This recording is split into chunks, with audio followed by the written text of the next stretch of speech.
Okay guys, welcome back sa ating YouTube channel. 2026 na and marami pa rin mga katropa gustong humabol sa pagsisimula ng negosyong babuyan.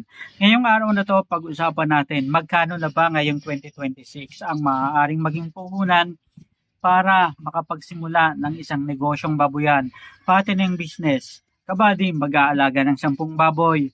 Magkano ang pwedeng ilaan na puhunan ngayong 2026? Sapat na ba ang konti?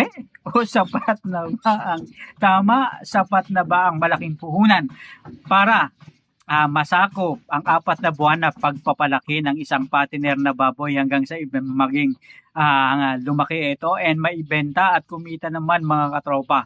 So tara, himay-himayin natin yan and pag-usapan natin. Ito mga katropa, okay, ngayong araw na to, himayin muna natin ano ba yung pagkakagastusan. And ikalawa is magkano na ba yung puhunan na dapat ilaan para masabi natin, eto talaga yung puhunan na dapat kong ilaan na hindi na ako mangungutang pa para at least tuloy-tuloy and wala akong magiging kaaway kung hindi ko mabayaran, di ba? So ibig sabihin lang nito mga katropa, kapag nagbabuyan ka, sabi nila kung dati simple lang ang pagbabuyan, ngayon talagang pinagkakagastusan na, pero pinagkakakitaan pa rin. Dahil ang isang babuyan, profitable business, parang alkansya, na kapag kumita ka, paldo-paldo naman, di ba? Pero kapag nalugi ka dahil hindi tama ang proseso at pagmamanage mo ng yung babuyan, then better luck next time and then take it, charge it to experience. Ayan, yun yung sabi nila mga katropa. Ngayon, alamin natin, breakdown o tinatayang gastusin para makapagsimula ng 10 baboy sa patining business. Ito na mga katropa, simulan natin. Una, bibili tayo ng piglets. And sa pagbili natin ng piglets, tinatayang maaaring magkahalagayan ng 4,000 to 5,500. Ito mga katropa is depende sa kung saang lugar kayo ha. Minsan kasi may umaabot ng 6,500 to 7,000 and sabi nga nila, depende rin to sa una, lugar kung saan kayo naroon. Ikalawa, ang demand at supply sa lugar ninyo. Ikatlo, ang timbang ng baboy at ikaapat ang lahi ng baboy. So karaniwan ng mga katropa sa ibang mga lugar is 4,500 to 5,500. Yun yung normal na bentahan ng mga piglets sa ngayon. Ibig sabihin lang nito kung 10 baboy ang aalagaan natin o target nating alagaan, maaaring pumalo yan ng 45,000 hanggang 55,000. Piglets, number 1. Number 2 mga katropa is pakain sa ating mga alagang baboy. Normally, ito yung may pinakamalaking gastos. And maaaring mag-average ito ng 5,000 to 6,500 para sa bawat isang baboy. Ngayon mga katropa, bakit ba 5,000 to 6,500 o minsan pa nga 7,000 o 8,000? Depende kasi kung gaano ba kalaki natin gustong palakihin yung baboy. And ano yung target ng pag-aalaga natin? Gusto ba natin 85 kilos, 90 kilos, o 100 kilos? And paano yung sistema natin ng pagpapakain? So normally, 5,000 to 6,500 and yan yung medyo hindi masyadong mahal na mga feeds. Kasi kung mamahalin ng mga feeds, maaaring tumaas pa mga katropa. Pero on average, 5,000 to 6,500. Pero maaaring umabot pa ng 7,000 to 8,000 kasi yung iba nagdadalawang sako o 2.5 sako ng grower. So depende yan kung gaano ba gusto nyong mapalaki ang inyong mga alagang baboy. So sa pagkain mga katropa sa feeds, maaaring gumastos ng 50,000 hanggang 65,000 pesos. Ikalawang gastusin, which is eto nga yung pinakamalaki. Ikalawa, sa pinakamalaki is yun ngang puhunan natin sa piglets. Ngayon kung may sarili kayong babuyan, dapat binibili nyo rin yung baboy, binabayaran nyo yung sarili nyong babuyan para at least masiguro na yung pag-compute natin ng tunay na gastos sa pagsisimula ng negosyong babuyan talagang totoo at tama at hindi natin nililibre yung mga katulad nito. Kasi sa pagninegosyo, kailangan bawat aspeto ng mga pinagkagastusan natin i-compute natin para matansya natin kung magkano talaga yung puhunan na inilaan natin and ma-realize natin at ma-compute natin ng tama yung kikitain natin sa bandang huli kapag nagbenta na tayo. Number 3, veterinaryo at gamot. Bakit veterinaryo at gamot? Importante kasi na meron tayong mga kaibigan, katropa ng mga veterinaryo and meron din tayong budget sa paggamot ng ating mga alaga. Kasi minsan yung iba na pumapasok sa negosyong ito wala pang mga sapat na kaalaman.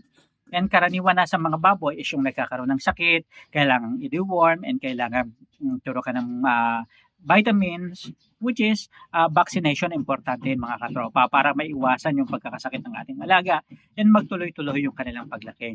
Maaari tayong mag-budget ng 3,000 to 5,000. Sabi nila masyado ng malaki to. Oo, masyadong malaki. Pero dapat kasi may contingency fund tayo.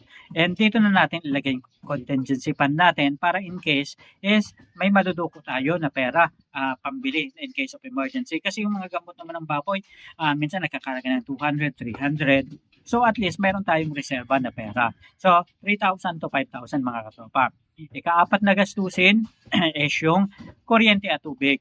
So wag nating ililibre yung kuryente at tubig. Maaari tayong gumastos ng 2,000 to 4,000 o 1,000 average per month. So sa ganitong sistema kasi mga katropa, mas nakikita natin na ay ganun pala yung gastos sa pag-aalaga ng baboy. Siyempre gagamit ka ng tubig, may bayad. Gagamit ka ng kuryente, may bayad. Importante kasi na iniilawan rin natin yung ating mga alagang baboy. Dapat may ilaw yan sa gabi kasi mamaya prone sa nakaw-nakaw, diba? Mamaya pagising mo kinabukasan, wala ka na palang alagang baboy, diba? So, importante na pinapangalagaan natin yung security ng ating baboyan. And yung tubig, hindi yan dapat mawala.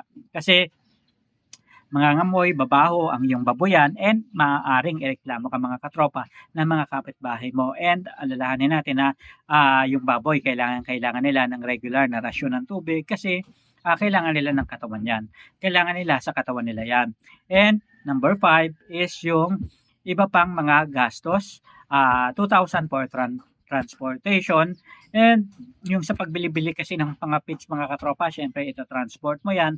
And yung mga pahakot-pahakot pa, lalong-lalo na kung sa gitna ng bukid o palayan, yung baboyan mo. So isama na natin dito yung kung may susobra, isama na natin dyan yung contingency na nilagay natin sa gamot. So sa ganitong sistema mga katropa, so matotal, ito talaga yung mga pinagkakagastusan ng mga magbababoy ngayon. Okay. So, ibig sabihin lang nito, maaari tayong gumastos mga katropa ng 102,000 hanggang 131,000. So, ibig sabihin sa panahon ngayon na gusto mo mag-alaga ng 10 baboy, mag-a-average na 102,000 hanggang 131,000 pesos.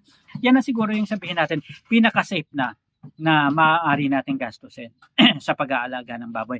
Ngayon, kung ang average ng pricing ng mga baboy ngayon is 210 per kilo and mapalaki mo lang tiga 100 kilos ang bawat isa na 10 baboy, meron kang 210,000. 210,000 minus 130,000 o ipagpalagay ng 102,000, ibig sabihin, maaari kang kumita ng mga 108,000 pinaka mababa and pinakamataas, and maaari ka ring kumita sa pagitan ng 110,000 and yung 131,000 minus 210 o 130, 40, 50, 60, 70, 80, 90, 100. Okay, 70,000. Mga average 70,000 to 110,000 para sa 10 alagang baboy kung mapalaki mo yan ng 100 kilos mga katropa in 4 months na pag-aalaga.